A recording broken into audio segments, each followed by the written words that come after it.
Are we recording? Was that your little boop? Have you ever wondered what it's like to downsize? Well, it's been 3 years since I downsized, and I'd like to share some lessons I learned. In 2020, Rob and I downsized into 400 square feet, and man, it has been a learning curve. So in this video, I wanted to share 3 of the most significant things we've discovered after 3 years of sharing a tiny space. And if you're new here, I'm Tina, and I talk about all things living small, from style to home organization and everything in between. So if that suits you, then hit subscribe. Okay, let's go. So the first thing we've learned is the power of a minimalist mindset. When we first moved here, I was afraid of letting go. I really had stuff attachments. But the more I took an honest look at the stuff that I had, the more I realized that I had way more than I actually needed. The really surprising thing I learned along the way, though, was that it actually felt good to minimize. It's really amazing how liberating it is to have fewer possessions and more room for the things that you actually need, use, and love. And not only did our space feel lighter and more roomy when we parted with things, but we actually felt lighter emotionally and mentally too. And I think that's because letting go allowed us to focus less on stuff and more on things that we love, like experiences and relationships. And it truly has been a mindset shift for us both.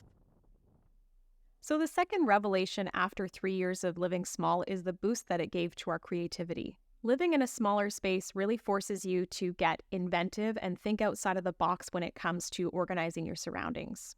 For example, we've built custom furniture like our desk and our coffee table, thanks to Rob. We've also become pretty obsessed with looking for space-saving solutions. And overall, we've just embraced a really imaginative approach to our living situation. So a small space can be a real catalyst for innovation. And the third significant shift we've experienced after 3 years of living small is that it takes maintenance. Learning to be mindful consumers is an important part of this. Living small has really forced us to scrutinize every purchase and kind of look at its significance in our lives. Over on my TikTok channel, I talk all the time about the one in, one out rule, and how when you have a finite space, every time you say yes to bringing something in that's new, you have to weigh it against the things that you already have.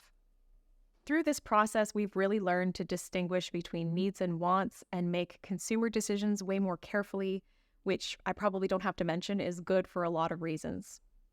So there you have it, 3 things we've learned after 3 years of living small. It has been an incredible journey, and we can't wait to see where it takes us next. So if you've enjoyed this video and found it inspiring, don't forget to hit the thumbs up and subscribe so you can get more content like this. We'd love to hear your thoughts and your comments and experiences in the comments. Come on, Tina, you can do this. We'd also love to hear your thoughts and experiences in the comments below. So thanks for joining us, and we'll see you in the next one. That's a wrap.